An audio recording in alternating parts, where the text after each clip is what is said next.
दोस्तों एक बार फिर से आप सभी का आपके अपने YouTube channel English with Dilip sir में स्वागत है। दोस्तों अब आजकल कुछ वीडियो हम जल्दी जल्दी अपलोड नहीं कर पा रहे हैं क्योंकि जो ऑफलाइन क्लासेस होते हैं वो शुरू हो गए हैं और इसमें थोड़ा सा हम काफ़ी व्यस्त हैं। फिर भी मेरा प्रयास है कि जितने भी इंग्लिश का पेपर हुआ है, चाहे आपका वो पेपर 1 हो या 2 हो, जितने भी शिफ्ट में हुआ है सबका हम आंसर की आपको उपलब्ध कराने का प्रयास कर रहा हूँ। दोस्तों इसके अलावा मैंने एक आपको कम्युनिटी गाइडलाइन में एक पोस्ट किए हैं कि मुझे अब वीडियो किस स्तर का बनाना चाहिए, जैसे कम्पिटेटिव इंग्लिश हो या 12th के लिए या लिटरेचर पे वीडियो बनाना चाहिए या पे स्पोकन इंग्लिश। तो दोस्तों आप अपना उसमें रिव्यू ज़रूर दीजिएगा, आपसे रिक्वेस्ट है, क्योंकि तभी हम ऑब्जर्व कर पाएंगे कि ज़रूरत किस चीज़ की है और उसके अनुसार हम आगे की प्लानिंग करेंगे। तो दोस्तों इसीलिए आप कमेंट जरूर कीजिए कि मुझे वीडियो किस पे बनाना चाहिए, इंग्लिश लिटरेचर या स्पोकन इंग्लिश या 12th का सिलेबस कंप्लीट करना चाहिए या कम्पिटेटिव इंग्लिश ग्रामर पढ़ाना चाहिए। तो दोस्तों आपसे रिक्वेस्ट है कि प्लीज़ आप अपना विचार ज़रूर साझा कीजिएगा। तो दोस्तों जो क्वेश्चन बचे हुए थे, जैसे इसके पहले हम लोग 2 वीडियो में, जैसे एक वीडियो में हम लोग केवल पेडागोजी के 50 क्वेश्चन देखे थे और उसके बाद जो दूसरा वीडियो अपलोड हुआ था उसमें हम लोग 50 से लेकर 100 तक जो आपके इंग्लिश लिटरेचर के क्वेश्चन थे उसको देखे थे। और दोस्तों हाँ, आप ज़रूर आपका जो आंसर आ रहा है जितना नंबर ईमानदारी से आप साझा कीजिएगा, ताकि हम एक कट ऑफ लिस्ट भी जारी करेंगे इस बार, ताकि इसलिए हम आंसर की भी डाल रहे हैं जिससे एक आंकड़ा सही मिल सके लोगों को और वो बता सके। तो जो भी एक और चीज़ आप कमेंट करते हैं कि सर ऑप्शन तो याद नहीं है, तो दोस्तों जो आपको ऑप्शन याद है ना वही आपकी पूंजी है, उतने ही क्वेश्चन आपको बेस है। तो जितने ऑप्शन याद है उनको आप लेकर चलिए, उतने आपके लिए इम्पोर्टेंट रहेंगे। तो चलिए आगे बढ़ते हैं थोड़ा सा। तो चलिए आज आपका क्वेश्चन नंबर 101 से शुरू करेंगे हम लोग। पहला है कि who is the heroine in Shakespeare the Tempest. तो दोस्तों जो टेम्पेस्ट की हीरोइन थी वह थी मिरांडा। तो 101 का करेक्ट आंसर होगा आपका बी। 101 का करेक्ट आंसर होगा आपका बी।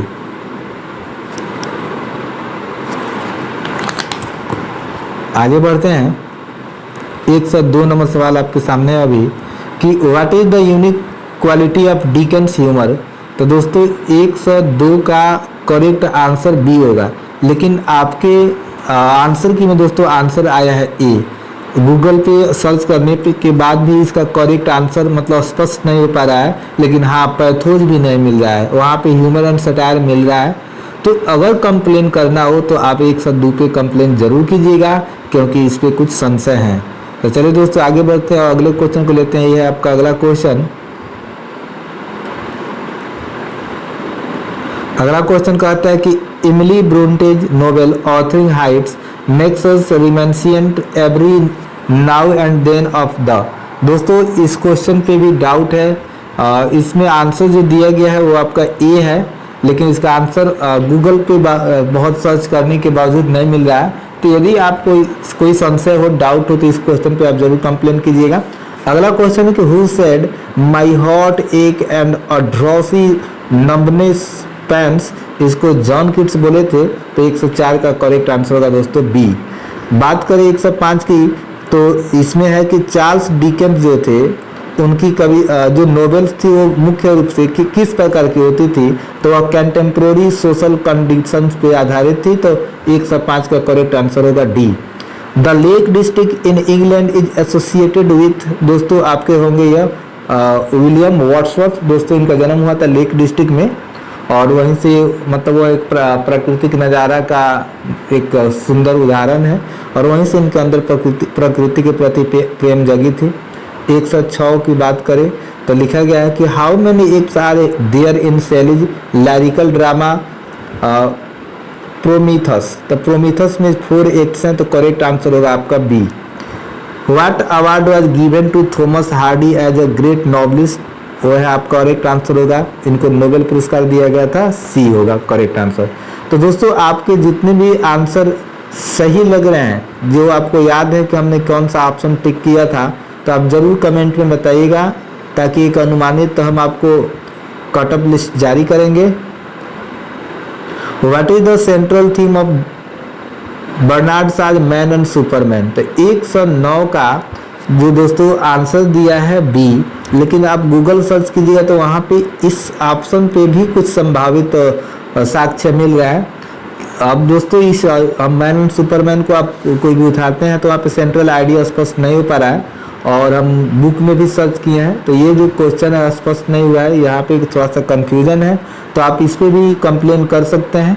चलिए आगे बढ़ते हैं। अगला क्वेश्चन है कि which of the following novels of D.H. Lawrence was charged of obscenity. दोस्तों ऑब्ससेनिटी में होता है बेहुदापन, इसके लिए उनका आपका था लेडी कैथरलीज लॉवर। ये आपका 110 का करेक्ट आंसर होगा आपका ए।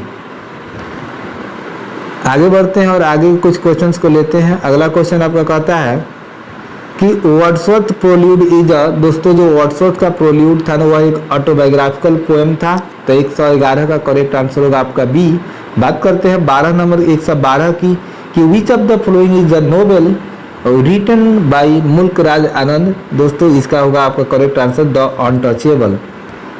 तो आगे बढ़ते हैं, अगले क्वेश्चन को लेते हैं। आपका अगला क्वेश्चन है कि what kind of play is murder in cathedral. तो दोस्तों यह जो था आपका एक स्टेज प्ले था रिटन फॉर कैंटरबरी, तो कैंटरबरी के लिए लिखा गया था। 113 का करेक्ट आंसर होगा D. 114 in which of Hardy's novels a scene of a wife auction take place. तो मतलब एक पत्नी की जो नीलामी होती है उसकी घटना जो आपकी घटित होती है वो है आपका द मयूर ऑफ कास्टर ब्रिज। 114 का करेक्ट आंसर होगा बी। 115 नंबर जो क्वेश्चन है इसमें है कि which is considered the most autobiographical novel of Charles Dickens. तो दोस्तों है आपका डेविड कॉपरफील्ड, यह एक चाइल्ड साइकोलॉजी माना जाता है। A speech delivered without any preparation, एक ऐसा संभाषण जो बिना किसी तैयारी को दिया जाता है उसे हम बोलते हैं एक्सटेम्पोर। अगला क्वेश्चन आपका है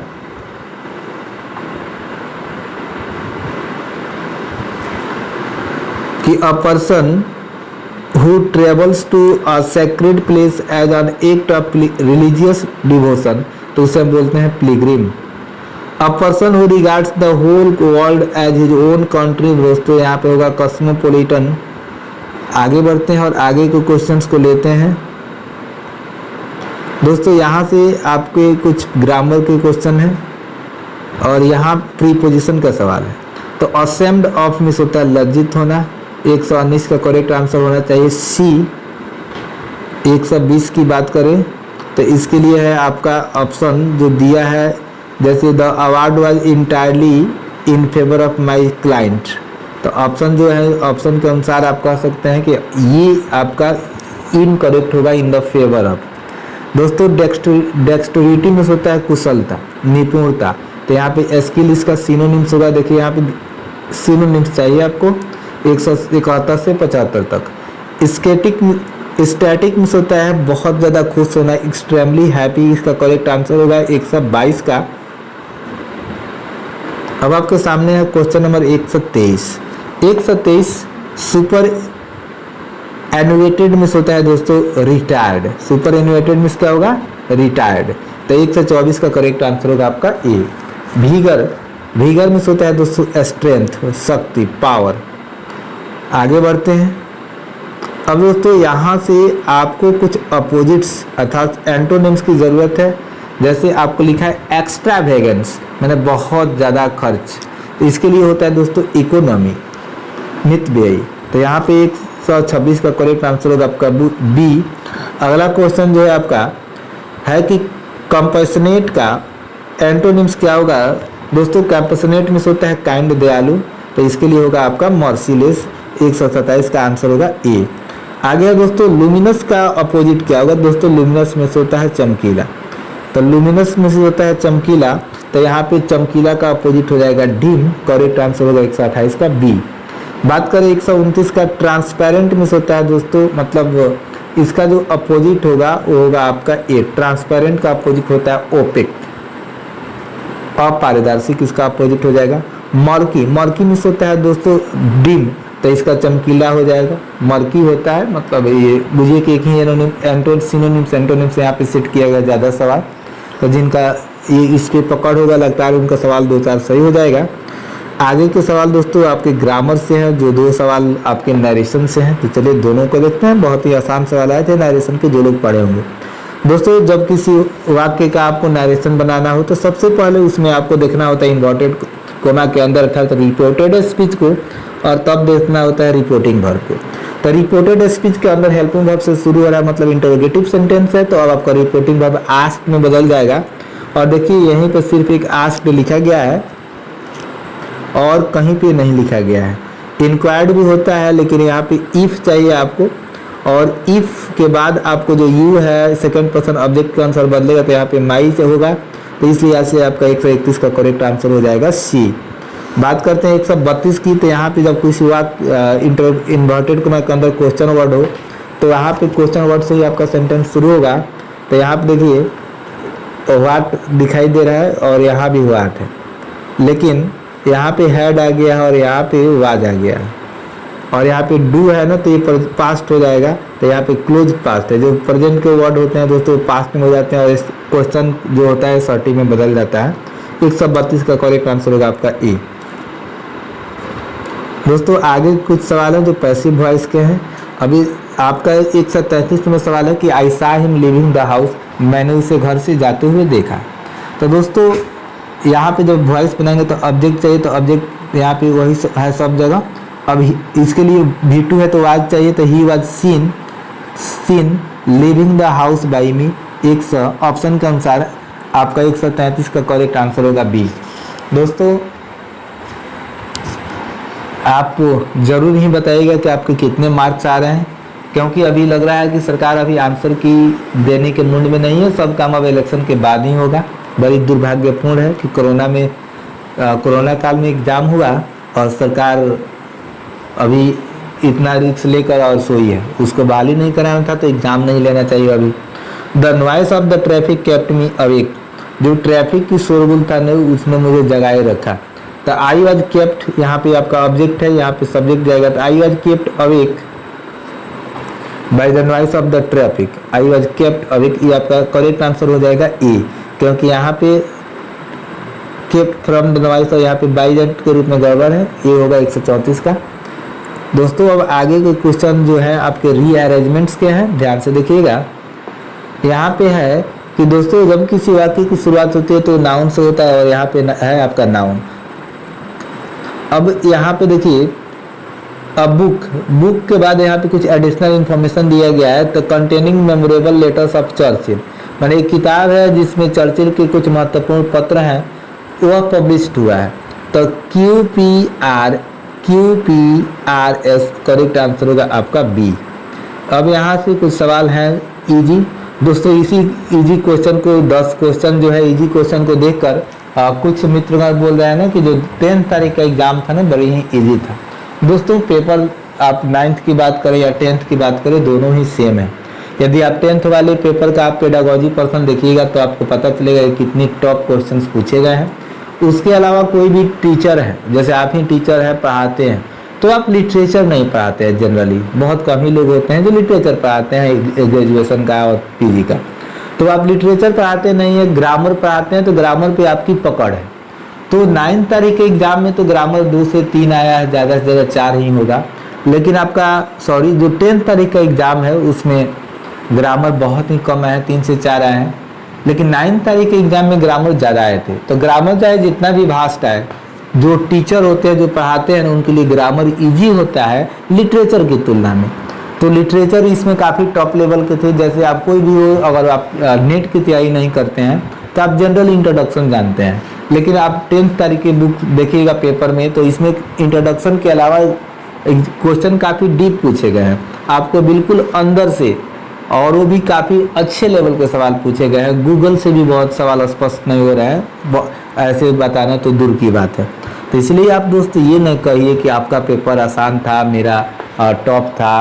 पेपर का लेवल लगभग एक था, किसी का पेडागोजी आसान था तो किसी का पेडागोजी टॉप था, किसी का लिटरेचर आसान था तो किसी का ग्रामर आसान है। हर चीज़ मिलाकर एक जैसे हो जाए, लेवल एक है। तो चलिए यहाँ से देखते हैं स्केलिंग ग्रेट हाइट के जो दोस्तों रचनाकार हैं वो हैं आपके संतोष यादव। अगला क्वेश्चन है कि आंग सांग सूकी का जन्म कहाँ हुआ था। दोस्तों ये 2011 के भी स्टेट में आया था, लेकिन यहाँ पे रंगून होगा क्योंकि वहाँ पे इनका देश था म्यांमार, ऑप्शन में तो म्यांमार नहीं है। वहाँ पे एक क्वेश्चन पूछा गया था कि आंग सान सूकी को जो नोबेल पुरस्कार मिला था वो कौन लिया था, तो इनके बेटा जो थे अलेक्जेंडर हैरिस वही लिए थे। इसके बाद जो क्वेश्चन है कि which of the following poet was a weaver. दोस्तों वीवर थे आपके कबीर, इसमें रैदास और कबीर में आप लोग कंफ्यूज हुए होंगे, तो कबीर जो थे वीवर थे जो एक, ठीक है।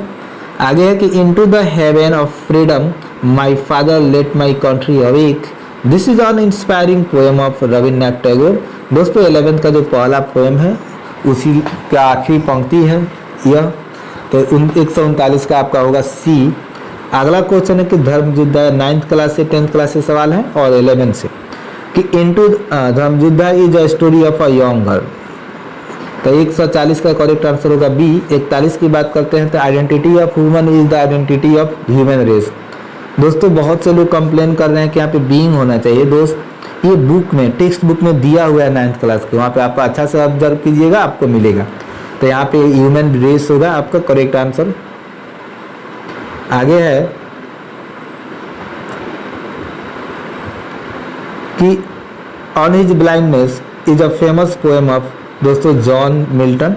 दोस्तों इसके बाद है कि सुनलमान सिंह वाज अ बॉर्न, तो दोस्तों वह डांसर थी, इसमें करेक्ट आंसर होगा आपका ये, she was a born dancer, यहाँ पे ये होगा ऑप्शन। देख लीजिए आगे अगला क्वेश्चन है 145 नंबर कि who is the author of what is wrong with Indian films. Satyajit Ray इसका करेक्ट आंसर होगा ऑप्शन नंबर बी। आगे है कि ode on solitude is compose by Alexander Pope, पॉलिटेक्निक बैग has been compose by Durga Prasad Panda. दोस्तों ये सवाल कुछ है जो 9th-10th से आए हैं, लेकिन इस 5 सवाल को देखकर आप इसे इजी नहीं बोल सकते हैं कि ये बिल्कुल आसान था। अगला सवाल है कि who wrote the following lines. ये भी जो क्वेश्चन आया है तो ये भी काफ़ी अच्छे लेवल के हैं, जो 1-2 आसान है लेकिन कुछ लाइन्स है जो टॉप है।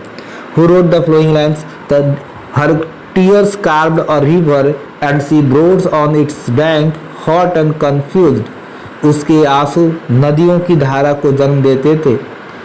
तो दोस्तों इस लाइन के रचनाकार है विद्यापति।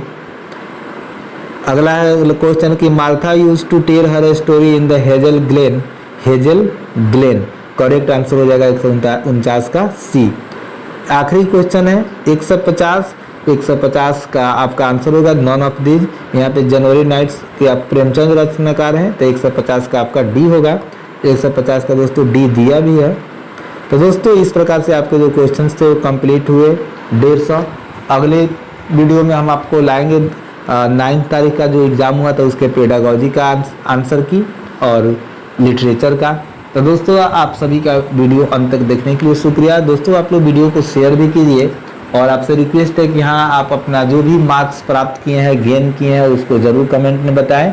और वीडियो के जैसे आप अभी वीडियो देख रहे हैं तो थोड़ा सा आप उसके प्लेलिस्ट में जाकर आप कम्युनिटी में देखकर एक पोस्ट किए हैं जिसमें मुझे आपकी रिव्यू चाहिए कि आप मुझे किस टॉपिक पे वीडियो बनाना चाहिए। जैसे आप कॉम्पिटिटिव इंग्लिश ग्रामर या स्पोकन इंग्लिश या 12th क्लास के ग्रामर और बुक का प्रिपरेशन कराना चाहिए या लिटरेचर पे वीडियो बनाना चाहिए। तो इन सब पे आपकी सुझाव आमंत्रित है, विनती है।